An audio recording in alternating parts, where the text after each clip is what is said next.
Picture this. It's a few days before your USTA match, and your captain sends out a group message with the date, time, location, and lineup for the match. Everyone on the lineup confirms, and we're basically good to go. But on the day of the match, about 15 minutes before the actual match time, your partner sends out a text message to the group asking if it's at a different location. And, obviously everyone's like, hey dude, you're at the wrong spot. Hurry up, get your butt over here. Only to find out that he was actually right. Our captain had given us the wrong location. Our match is at 6:15 p.m. It's currently 6:08. And we're all panicking because our captain is also nowhere to be found in this group chat. So we did the only thing that made sense in this moment, and we all started making our way down to the club that we were actually supposed to play at. So if you're not from the Seattle area, here's what we're dealing with. This is the club that we were all at. This is the club that Shannon was at. Our match is at 6:15. It takes about 15 minutes without traffic to get from club to club. If you don't know anything about Seattle, this bridge right here that crosses the city, there is always traffic across this bridge. Basically, we're looking at a 20+ minute commute, which means we're gonna get to Amy Yee around 6:30ish at the earliest. So we asked Shannon as we're all driving down, hey, can you ask the other team if they want to play or if they're going to default? Because obviously if they're going to default, we're not going to make the drive. Luckily, the team did not want to default and they were okay with playing us. We just had to start down love 3. And we also didn't get a warm-up. In my mind, driving down to Amy Yee, we're basically starting down a set. Driving up to the actual match, I was super stressed, super anxious, just because I'm thinking about, okay, like how am I going to start off in the second set? Trying to reassure myself and mentally prepare myself to not play tight, but it's also very difficult because I didn't get to warm up my entire body. For me, it's not so much about the strokes, it's about actually being able to move freely on the court is my biggest issue. Now it's time to answer the question. Well, first, before we get to that, if you guys don't mind leaving a like, comment, subscribing down below, that'd be amazing. But now it's time to answer the question. Can Shannon and I and my team pull off the greatest comeback, being down one set with no warm-up? It's time to find out. Jesus, absolute chaos. Absolute freaking chaos. Just gotta book it in there and play. Oh God. So I'm gonna come right out and say it. The start of this match was super tricky. Now, a little bit of a spoiler, we do actually get 2 games right off the rip, but it was a little bit difficult because I knew we were just riding the adrenaline, and at some point, things would settle in and really hit me due to the lack of touches I was getting on the ball. Shannon and I were going back and forth about what our game plan should be. Should we just take the first set and just kind of like let myself swing through the ball and feel it and hopefully just start off strong in the second set? Or should I be trying to get as many touches in these points and that way I can actually warm up quicker in the first set? We opted for the first one. That way we could still have equal footing in the match. They couldn't just feel like they could step in and bully us. And at the very least, I could be a little more aggressive at net and still apply a little bit of pressure back towards them. Now, all 4 of us are pretty familiar with each other on court. We've played together a couple of times. We have a pretty good idea of what each other's strengths and weaknesses are. So that's also going to play a big factor. But you'll notice that even though we do get the first 2 games, the lack of touches definitely begin to show, especially in my returns. And you know what? Honestly, good for Alan and Mike to take advantage of that because they really should.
Yep, there it is. Probably one of the most atrocious service games that I could ever have, but not trying to use an excuse or anything, but like I said, due to a lack of touches and just having my body feel physically warm, this was to be expected. This is also why we wanted Shannon to serve first, just so I could be a little more active at net, get myself moving, and try to get myself into the feeling of a match. But at this point, like I said, Shannon and I weren't too worried. Shannon's doing an absolutely great job so far of holding it down, and I knew I just had to make a couple of adjustments. And then basically once those adjustments were made for myself, and I felt a lot better and had a foot in the match, then we could really start playing doubles.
So even though we're off to a pretty decent start in the second set, Shannon and I are trying to figure out how to address the elephant in the room, and it's that Alan is absolutely destroying us at the net. He's basically getting every look that he wants.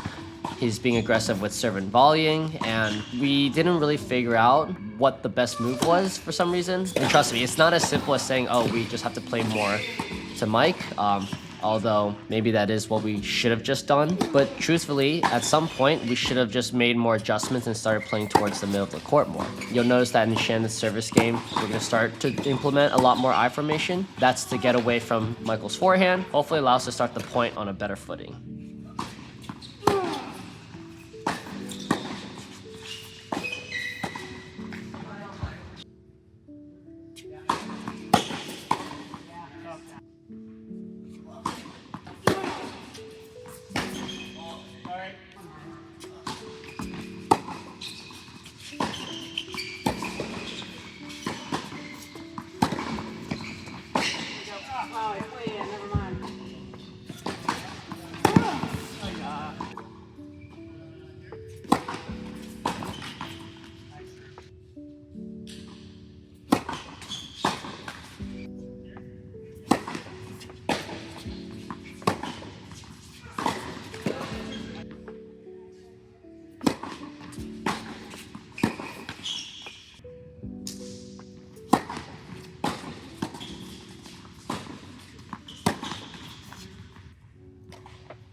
I'm gonna be honest, for me, for my confidence, that was a massive hold and a massive play to make at game point, and it's really gonna show. This is kind of like the turning point of the entire match. I feel like I can finally focus on the match instead of just thinking about myself, and you're gonna notice that the doubles aspect of the match starts to pick up between Shannon and I. We definitely become a lot more coordinated with one another, and then a lot of the points and a lot of the games just start to flow our way. Now, I wanna talk a little bit more about this idea of how you feel in a match, because for a lot of times within your rating, that's what's most important. You're in your rating for a reason, so it's not like anyone is going to stand out unless they're a sandbagger, obviously. Everyone's gonna have generally the same level of ground strokes, same level of volleys, etc., etc. And so really what it comes down to is who's the most comfortable, right? Who's the most comfortable and who's the most confident, especially in the bigger moments. That's why ever since the beginning of the video, it's always been about, okay, how do I actually feel? And like I said, you're gonna start to see a lot more differences. I hope you guys actually think a little bit more about this idea of how you feel on the court, because I mean,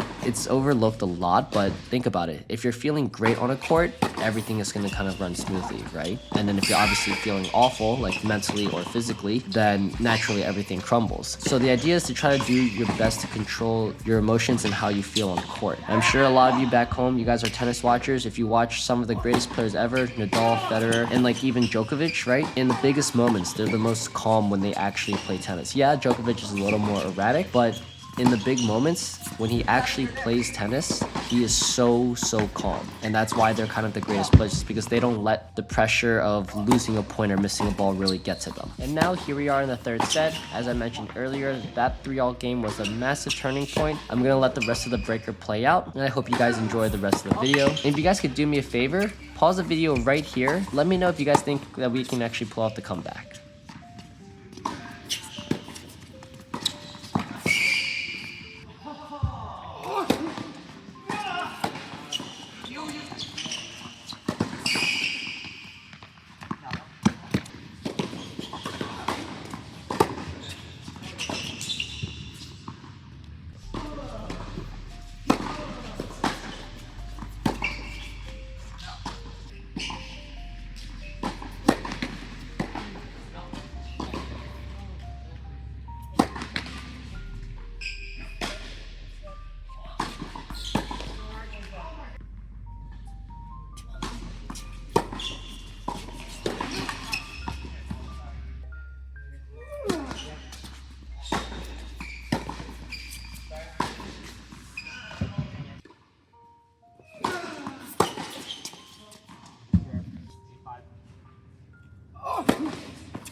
Because we were cold, so they wanted us to serve. Yeah, mind game you. Yeah, mind games. Because we're cold, we're coming in like super like rushed, so they gave us a serve, but we're like rushing. See? No, we just thought they were being nice. Yeah. I got the dog. I got the win. Yeah, it's like when you're super cold, and then they give you no warm up, and you're like, you can serve first. They defaulted us.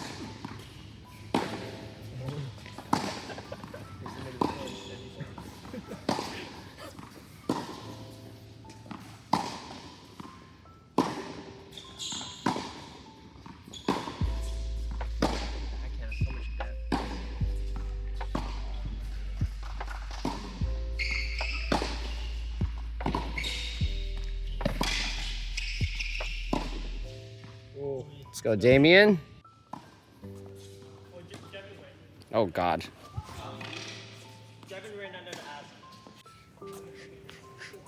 All right, cool. We're here with Dennis. I'm back. It was a rough match today. Yeah, pulled it out in the third set. I mean, like, how was that for you? You guys obviously know the story. Everyone's just panicking in the group chat. For me, I was like super frantic when I came in. Dennis, what about you? Yeah, my heart was like pumping. It was like I was just in a rush. My legs were jittery. I was like, Legs are jittery. I gotta get here, you know. And then when I got on the court, I think I hit 3 balls into the net on the warm up. Yeah. Then we had to start at 0-3. Yeah. Lost the coin toss, and then Yeah, I think that was the tough part. It's like I didn't even know we were starting on 0-3. yeah. So we came in, I was just like, oh shit. Yeah, they find a way to get calm, Yeah. collect myself. Yeah. I think like, but once we all got settled for everyone, it was pretty chill, no? Like, Yeah, like you start settling. I saw you're moving well in that. You're playing well. Yes. So Lost 1 game and it was like 1-4. yeah, yeah. This is Noah. How's it going? Noah. So what was it like? How frantic were you on court? It was tough. No warm up. Yeah. Very stiff. Very stiff. Trying to hit big serves is not good. Yeah. Oh, dude.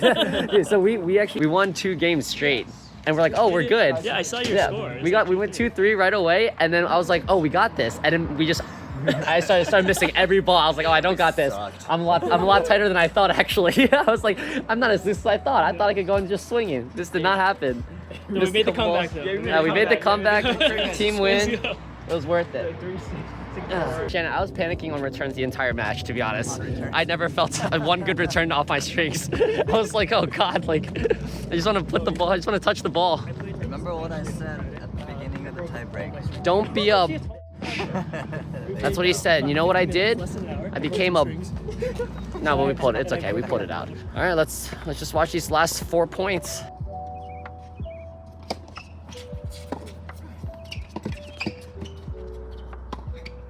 Nice. Let's go, Damien.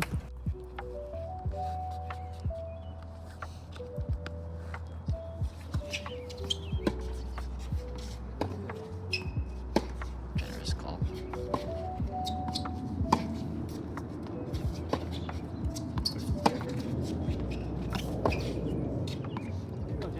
All good, Damien. All good, Damien. Here we go.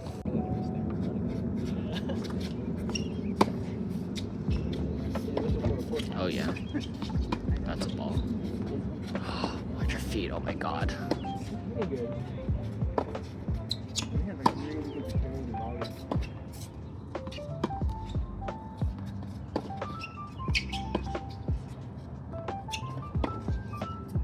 We're grinding this one out.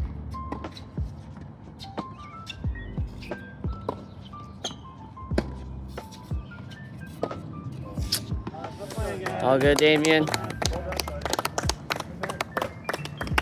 Tough to finish outdoors. Yeah. All right. Tough one. Where do I even begin? So obviously happy we were able to get the win as a team. Very, very grateful that the other team didn't want to default us because we were all... Only Shannon was there on time. We're all like 15 minutes late at least, so we all definitely should have defaulted, but like I said, hats off to them, thank you. Or maybe they didn't know we were supposed to default, in which case,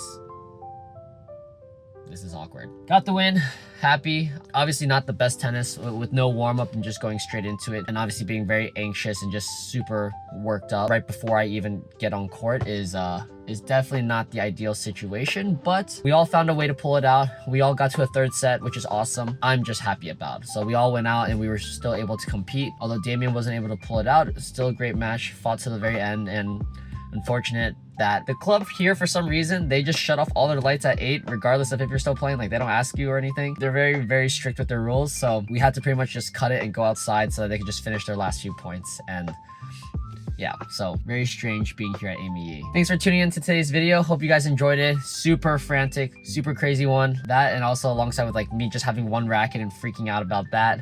There was a lot going on already. So hope you guys enjoyed today's video, and I'll see you guys in the next one. Peace.